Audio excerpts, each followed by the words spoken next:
सीओपीडब्ल्यू के लिए एक अवेयरनेस प्रोग्राम चलाया गया है जो कि कल होना है, पर इसके बारे में आज पूरी जानकारी दी है डॉक्टर आशीष हमारे साथ खड़े हैं, विशेष फिजिशियन है, जो बताएंगे कि फेफड़ों में आजकल जो हवा प्रदूषित मिल रही है वो पॉल्यूशन जो खराब हो रहा है उसके कारण से भी है, और जो लोग धूम्रपान का उपयोग करते हैं उनके भी फेफड़े खराब हो सकते हैं।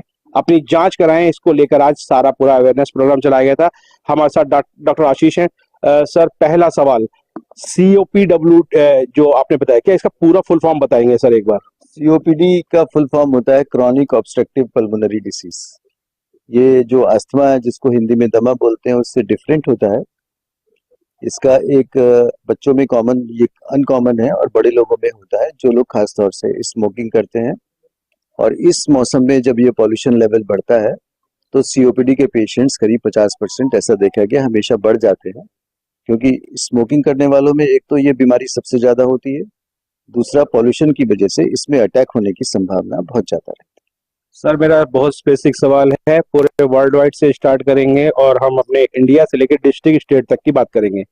वर्ल्ड में, उसके बाद देन इंडिया, फिर स्टेट यूपी और डिस्ट्रिक्ट, इसके बारे में आप बताएं कि कितना रेशो बढ़ रहा है, क्या इसमें अवेयरनेस लाई जा सकती है, कैसे लोगों की जान को बचाया जा सकता है? देखिए, अगर डाटा की बात करें तो पूरे वर्ल्ड में करीब 400 मिलियन केसेस हैं सीओपीडी के। इंडिया में हमारे 50 से 60 मिलियन केसेस हैं। यूपी की बात करते हैं तो यूपी में करीब 12 करोड़ केसेस हैं। और अगर हम गाजियाबाद की बात करें तो गाजियाबाद में करीब 5 लाख केसेस हैं सीओपीडी के। जो अब तक का जो डाटा है, ये नवंबर 2024 तक का डाटा हमारे पास है। हो सकता है कि 2025 में ये बढ़े हों, बट सीओपीडी इस मौसम में ऐसा देखा गया है कि 50% तक इंक्रीज हो जाता है। दिल्ली एनसीआर की बात करें तो 10% जो पॉपुलेशन है 30 साल से ऊपर की, उसमें सीओपीडी नाम का बीमारी। डॉक्टर जिंदल हमारे साथ हैं, उनसे एक सवाल लेंगे कि डॉक्टर साहब, आप बताएं, पॉल्यूशन और सिगरेट ना भी पिए अगर इंसान, तो इतना पॉल्यूशन है जो कि AQI यहाँ लगभग 600 के पार भी जा रहा है, 400 के पार भी जा रहा है, तो सिगरेट ना नहीं पीते तो क्या होगा इस पॉल्यूशन से? क्योंकि ये तो नवंबर, दिसंबर, जनवरी कोहरे में रहने वाला है, तो कैसे इससे बचा जाएगा? इससे बचने के लिए हमें, सरकार को, हमें और हर एक जितने भी हम लोग नागरिक हैं उन सबको प्रयास करने होंगे कि हम प्रदूषण को कम से कम करने की कोशिश करें, क्योंकि कुछ तो नेचुरल है, कुछ सेल्फ क्रिएटेड है। हम लोग भी उसमें भागीदार हैं क्रिएट करने में।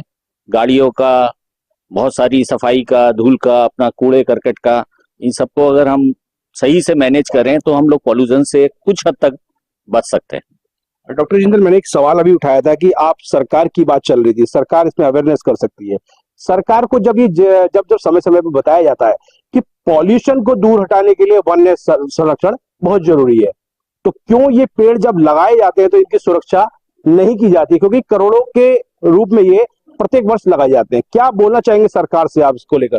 मैं सरकार से चाहूंगा, चाहे हम पेड़ कम लगाएं, लेकिन उनकी कम से कम 5 साल के लिए सुरक्षा, जैसे हम बच्चे को पालते हैं, बच्चे को पालें तो कम से कम अगर हम 1 करोड़ पेड़ लगा रहे हैं तो उसमें से 50 लाख जीवित होके वो पूरे पेड़ बन सके और हमारी पॉल्यूशन से निपटने में सहायता कर सके। डॉक्टर सारिका जैन है हमारे साथ, उनसे सिर्फ एक सवाल लेंगे कि अगर सांस फूल रही है तो क्या वो एक्सरसाइज होगी कि लोग उससे करके बचे जा सकते हैं?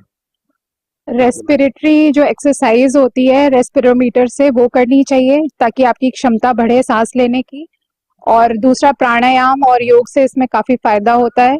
लेकिन जिम वाली एक्सरसाइज, ट्रेडमिल या भागने वाली एक्सरसाइज उन लोगों को बिल्कुल नहीं करनी चाहिए जिनको सांस की दिक्कत है।